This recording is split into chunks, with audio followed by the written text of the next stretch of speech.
All right, so back in Luke 4:27 now.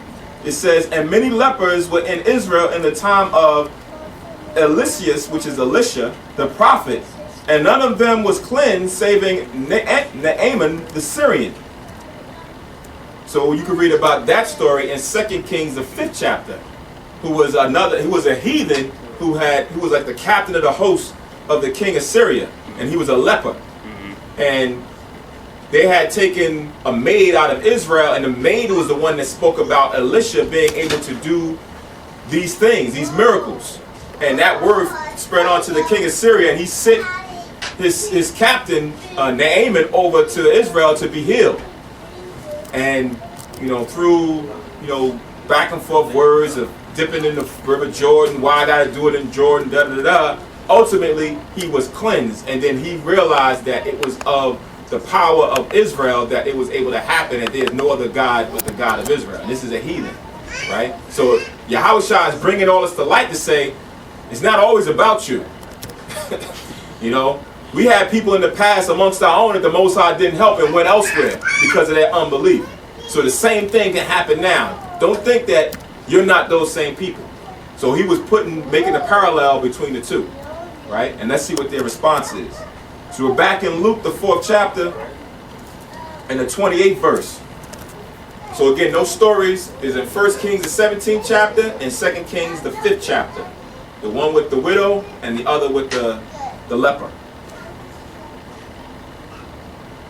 So verse 29, it says, and all they in the synagogue, when they heard these things, were filled with wrath, and rose up and thrust him out of the city, and led him unto the brow of the hill whereon their city was built, that they might cast him down headlong. So when he spoke these words and made this parallel, they was upset. That's it. That's it with him.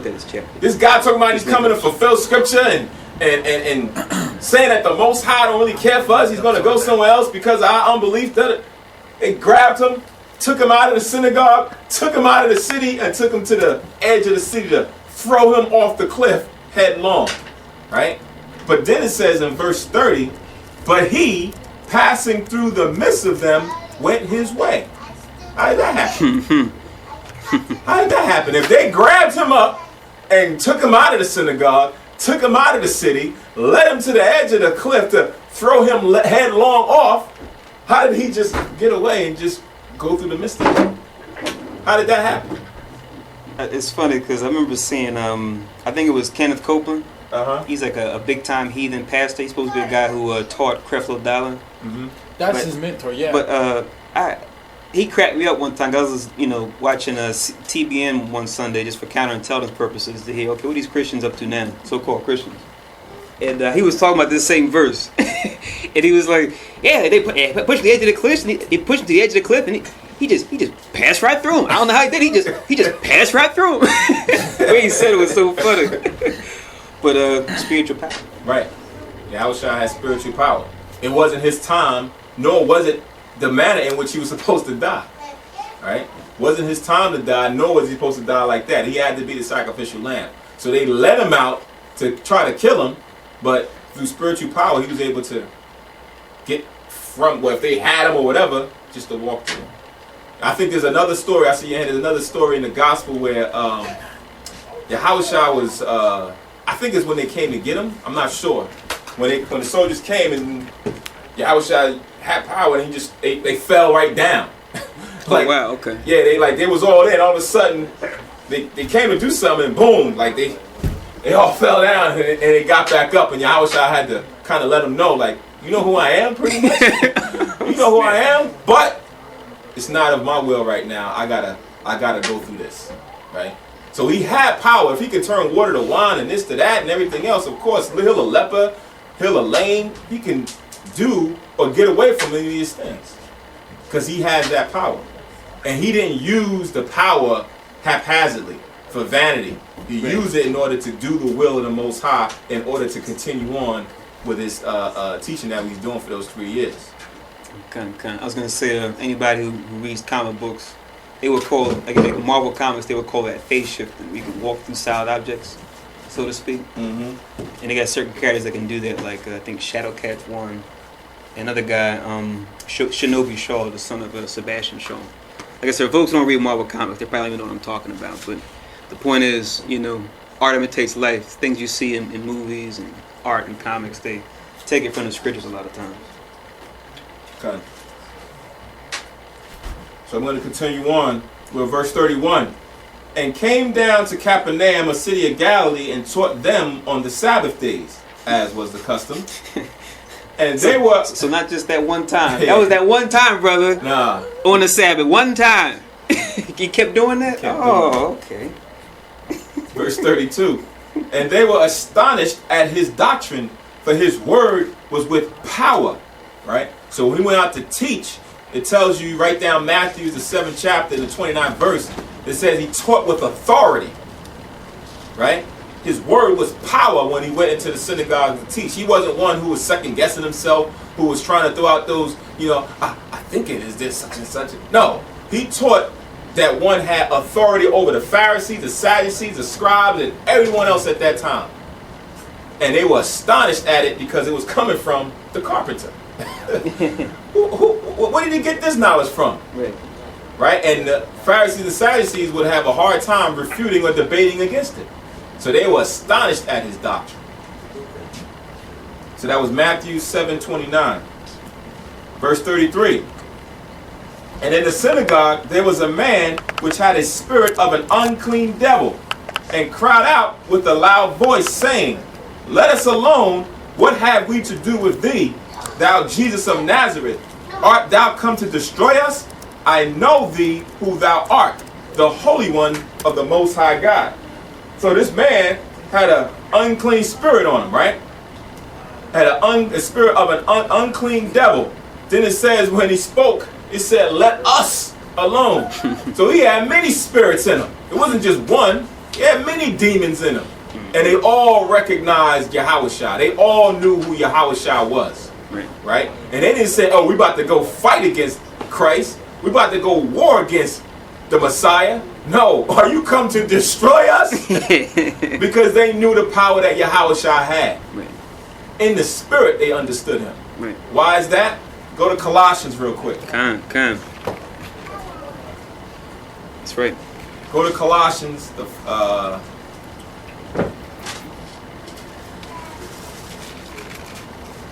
of Colossians, the 1st chapter, and I'm going to start at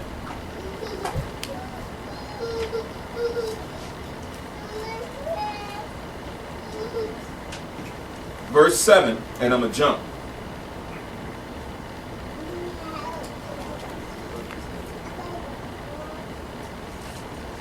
So Colossians 1 and 7, and then I'm going to jump to another verse in the chapter.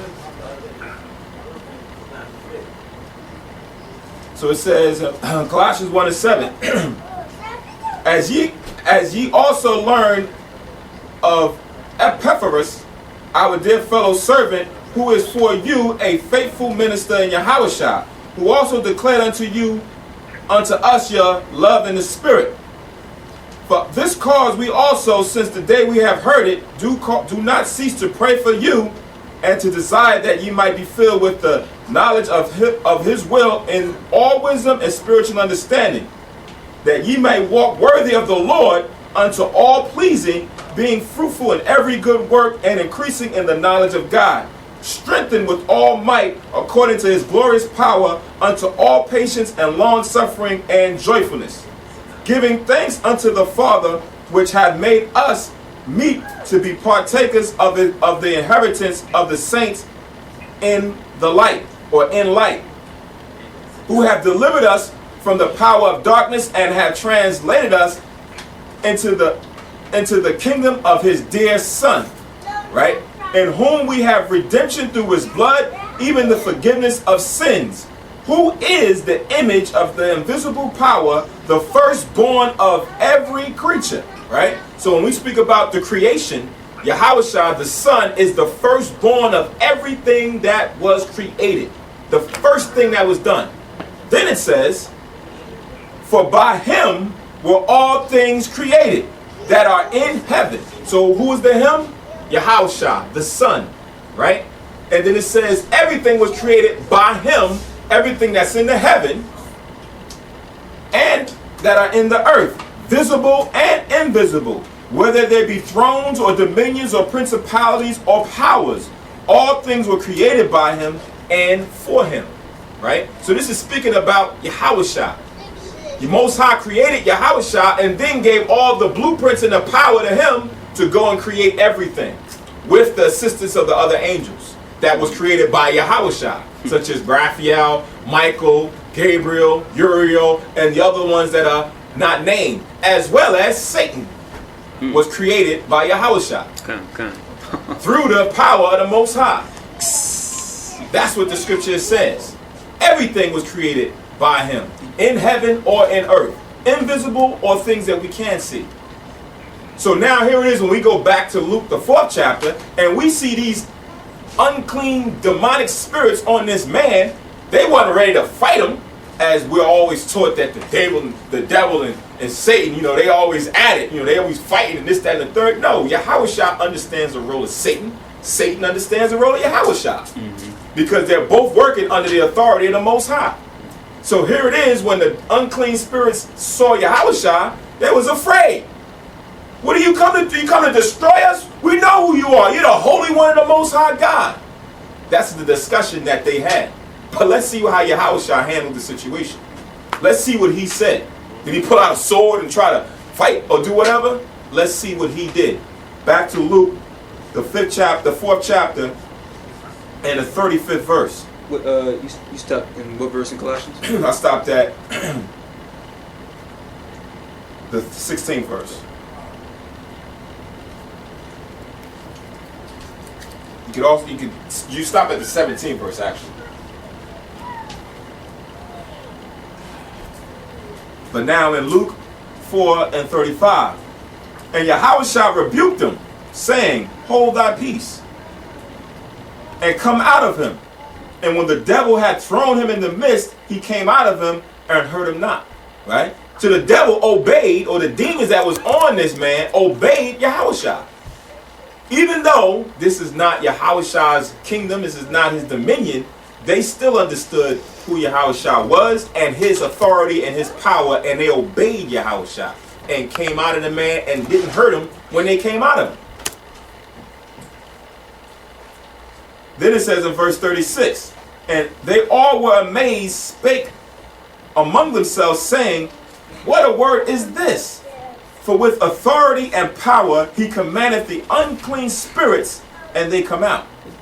Right? So he has power. The carpenter, Joseph's son, Jesus, who we all know, he probably was working on my house a couple of years ago. Now look at him. Now check it. He got power enough to call an unclean. You know how long this man been like that? You know how many people tried to help him and couldn't help him? He was a cast off. Now look, Yahushua just step up and say, come out of him. Hold your peace. And he came out and was going. Now the man is in his right mind. Right? So they were amazed. Verse 37. And the fame of him went out into every place of the country round about. Verse 38. And he arose out of the synagogue and entered into Simon's house. And Simon's wife's mother was taken with a great fever, and they besought him for her. So here's another situation that she has a fever. Probably was some kind of an illness or sickness. Those are the first symptoms that you have that the body uses to alarm you, alert you that something ain't right. You get a fever, you start sweating, whatever, you got to take some kind of medicine or herb to get it right, or you go see the physician or the doctor. So here it is, this happened right away. We know who Yahushua is and what he's doing. Can you come take a look at my mother-in-law? Right? Verse 39. And he stood over her and rebuked the fever, and it left her, and immediately she arose and ministered unto them. So now, he not only was able to rebuke the demonic spirits on a man, he could rebuke the sickness that's on you.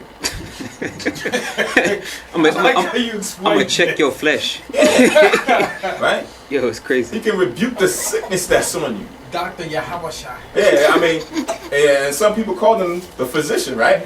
So here it is, when we get ailments, it's the task for man to try to figure out what it is in order us to get the right herb and the